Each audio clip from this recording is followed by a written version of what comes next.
ზესტაფონის მერის მოვალეობას საკრებულოს თავმჯდომარე ვახტანგ ღამბაშიძე შეასრულებს. ეს ფუნქცია მას 10 ივლისის ხდომაზე მიღებული გადაწყვეტილების შესაბამისად დაეკისრა. მოცემულობა, რომელიც ამ ეტაპზე ზესტაფონის მუნიციპალიტეტის აღმასრულებელ ხელისუფლებაშია, ასეთი გახლავთ. მერის საავადმყოფო ფურცელზეა.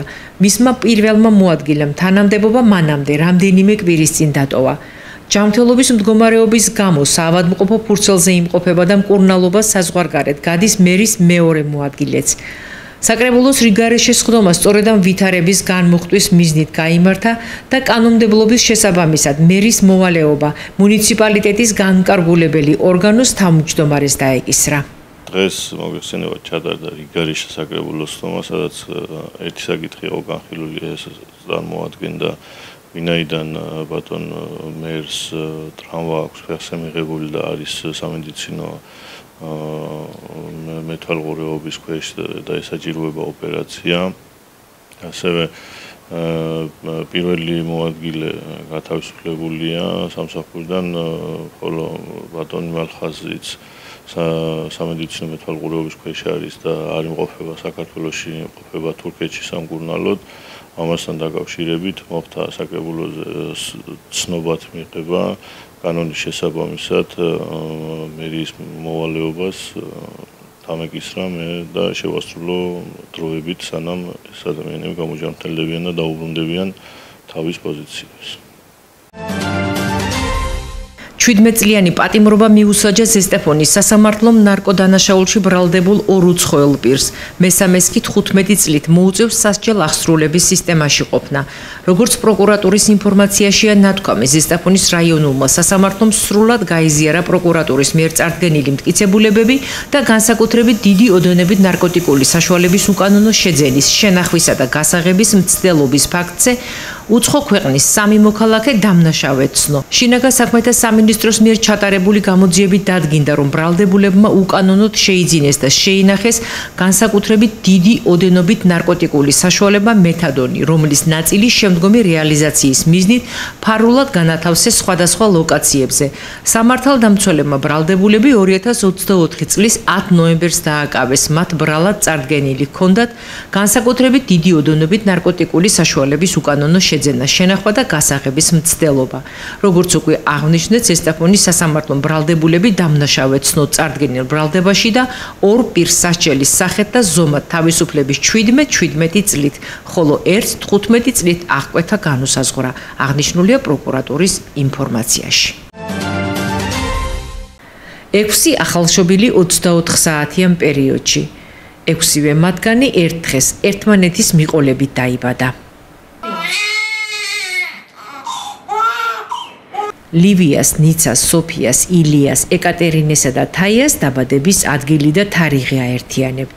9 ივლისი ზესტაფონი ჯეოჰოსპიტალსის სამშობიარო განყოფილება.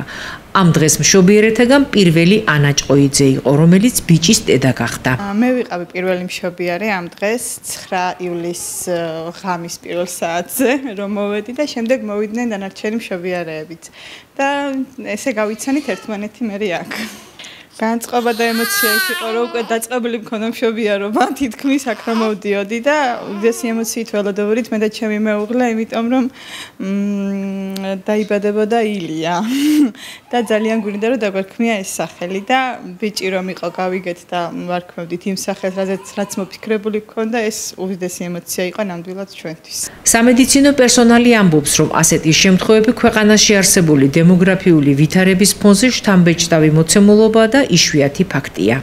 იგი ბედნიერი 9 ივლისი, ასე შემიძლია დავათქვა ამ დღეს, იმიტომ რომ საოცარი დღე იყო მართლა, ზუსტად 24 საათში კი არ შეიძლება უფრო მოკლე დროშიდაც 6 ახალშობილი დაიბადა ჩვენ კლინიკაში. პირველი იყო ჭყოიძე ანა, რომელიც შემოვიდა თითქმის ფაქტიურად სრული გახსნით, იყო ვაჟკაცი, პირველი ზოლის გამჭრელი და მერე მოყვა 5 გოგონა. ხოდა ისეთი საოცარი დღე იყო, საერთოდ არც დაღლავს გრძნობთ არავინ, არც არაფერს, ვართ ბედნიერები, გახარებულები, იმიტომ რომ ვემსახურებით ჩვენ საოცარ საქმეს, ეს არის ბავშვების დაბადება და მათ შორის განსაკუთრებულად ჩვენი რაიონის მკვიდრების, თუმცა მეზობელი რაიონებიც ყავს, თერჯოლიდან ყავს ბევრი პაციენტი და რაც თავარია ქართველების გამრავლებას, რაც უდიდეს ბედნიერებას მანიჭებს და სულ ვარ ამათ სადარაჯოჟე უფალმა გვიმრავლოს, მადლობა ღმერთს 9 ივლისისთვის და ასეთი 9 ივლისები ბევრი გამეორებული იყოს მთლიანად მთელ საქართველოში. ჩვენი რაიონის და რესპუბლიკის შობადობის ფონზე ერთ რიცხვში 6 ახალშობილის დაბადება დღეს ძალიან იშვიათია და მით უმეტეს ისეთ პატარა რაიონში როგორც ზესტაფონია ეს არ არის მარტივი და ადვილი საქმე. რა თქმა უნდა აქ ორი სამშობია როა ზესტაფონში, მაგრამ ეს 6-ვე ჩვენთან მოვიდა, ჩვენ კოლექტივთან მოვიდა და მით უფრო გახარებული ვართ ამ კონკურენციის ფონზე, ჩვენ ორივე ვძლიერდებით. დღევანდელი დღე არქივებისათვის არის ძალიან მნიშვნელოვანი დღე. დღევანდელ დღეს დაფუძნდა არქივების საერთაშორისო ფედერაცია და ამ ფედერაციის დაარსებიდან წელს სრულდება 75 წელი, ანუ საიუბილეო წელი გვაქვს ფაქტიურად. და არქივების საერთაშორისო ფედერაციის ძალიან აქტიურად თანამშრომლობს საქართველოს ეროვნული არქივიც. დაგეგმილია ცენტრალური არქივების დონეზე სხვადასხვა ღონისძიება, სამეცნიერო კონფერენციები, რომელშიც ძალიან ბევრი ქვეყნიდან წარმომადგენლები ღებულობენ მონაწილეობას, დაინტერესებული პირები, ასევე სტუდენტები, ახალგაზრდები, რომლებიც სხვადასხვა ისტორიული საკითხებით არიან დაინტერესებული და რომელთა შესახებ ინფორმაციასაც ისინი პერიოდულად იკვლევენ საქართველოს ეროვნული არქივის მდიდარ საგანძურში. მათ შორის ჩვენი არქივიც წარმოადგენს საქართველოს ეროვნული არქივის ერთ-ერთ ტერიტორიულ ორგანოს. უბრალოდ ჩვენთან დაცულია მე-20 საუკუნის 1921 წლიდან მასალები, ვიდრე მიმდინარე პერიოდამდე. დანარჩენი ძველი პერიოდის მასალები საისტორიო არქივებშია გადანაწილებული და ჩვენი თანამშრომლების და ჩვენი სამსახურის ძალისხმევით ხდება 21 წლიდან, ანუ შოროპნის მაზრის დროინდელი დოკუმენტების რესტავრაცია, აღდგენა, აღწერა, განაწერების გაკეთება, გადახალისება, თქვათ მკვლევარებისთვის საკვლევად ახალი თემატიკის წარდგენა. სხვათა შორის ამავე დროს გამოცოცხლდა ამ მხრივ ზესტაფონის არქივში მკვლევართა მოდინების პროცესი. ძირითადად ძალიან გვახარებს, რომ მოდიან ახალგაზრდები, დოქტორანტები, სხვადასხვა დაუმთავრებელი კურსის სტუდენტები. ყავდა მაგალითად ამ ბოლო დროს ესეთი ქებურია, თამარ ქებურია, რომელიც არის გერმანული უნივერსიტეტის მაგისტრატი და მაგის კვლევისაგან წარმოადგენდა ფეროშენადნობთა ქარხნის დაარსების წინა პერიოდი, რადგან ფეროშენადნობთა ქარხნის დაარსებაში დიდი წვლილი მიუძღვით გერმანელ სპეციალისტებს. ფაქტიურად გერმანელმა სპეციალისტებმა ააწყვეს ფეროს ქარხანა ჩვენთან. და ამ დოკუმენტებს ეს გოგონაც კი საკმაოდ დიდხანს იკვლევდა ჩვენთან და დაპირებულია, რომ აი შრომის შედეგს, რასაც ეს დადებს, თავის ნაშრომს ერთს თქმა უნდა ჩვენ წარმოგვიდგენს. ახლა დღევანდელ დღეს მე შემოგთავაზეთ ფეროს ქარხნის მშენებლობასთან თემატურად, ფეროს ქარხნის მშენებლობასთან დაკავშირებული დოკუმენტები, ანუ ძველი ფოტოსურათები და ფოტომასალა, რაც ეხებოდა ამ ქარხნის დაარსებას, მისთვის მიწის გამოყოფას და ასე შემდეგ.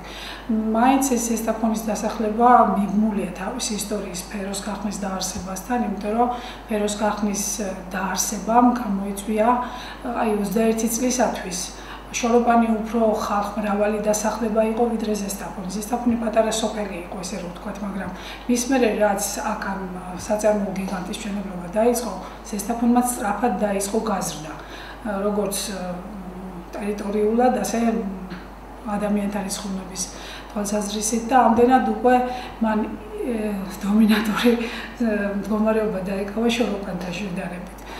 და ძალიან საინტერესოა ეს ძველი მასალები ჩვენთვისაც თვითონ არქივის თანამშრომლებისთვის, იმიტომ რომ აი ჩვენ ვგრძნობთ ამას ყოველდღე ვეხებით ამ სიძველეს, ჩვენ გვაქვს ის კადრები, რომელიც უკვე რეალურად შეიძლება ბევრსაც აღარ ახსოვდეს ეს ამაში, რომელიც ჩვენ დაფიქსირებული გვაქვს ამ ძველ ფოტოგრაფიებზე. და ჩვენთვის აი ძალიან სასურველია ყველა არქივის თანამშრომელია, რომ შენ იცი რომ გაქვს ეხები ყოველდღე, მაგრამ აი საჭიროა რომ აი ეს ცოდნა, ეს ფონდები ყველასთვის გახდეს ხელმისაწვდომი და განსაკუთრებით ახალგაზრდობისთვის, იმიტომ რომ მათ ესეთი ზესტაფონი არც უნახავთ, არც სიზმარში არც არ დაესიზღვრება. შეიძლება მათმა ბაბუებმა, ბებიებმა იციან, მაგრამ მათ ხომ არ იციან. ამიტომ მე მოხარული ვიქნები, რომ აი ბევრი ახალგაზრდა დაინტერესდეს არქივით, ბევრი მოვიდეს ჩვენთან და ნახოს ის მასალები და ის დოკუმენტები ჩვენ რაც გვაქვს დაცული და აი იმ თავისი წარსულით, იმ თავისი ქალაქის წარსულით, იმ კულტურული ღონისძიებებით, რომელიც ტარდებოდა, რომლის ამსახველი დოკუმენტაცია ჩვენ გვაქვს, თქვათ ის საწარმოო პროცესები, რომელიც სხვადასხვა ქარხანაში ჩვენთან მიმდინარეობდა, აი ყველა ამის დამადასტურებელი დოკუმენტი ჩვენთან ინახებოდა. ალბათ მოვა დრო, რომ ეს ახალგაზრდა თაობა დაინტერესდება და შემოვა გააღებს ამ არქივის საცავებს და ყველა ეს დოკუმენტი თავის ადგილს დაიკავებს ჩვენი ქალაქის ისტორიის ასახვაში და ჩვენი ყოველდღიურობის რაღაც კუთხით გაალამაზებს ალბათ ჩვენ ყოველდღიურობას.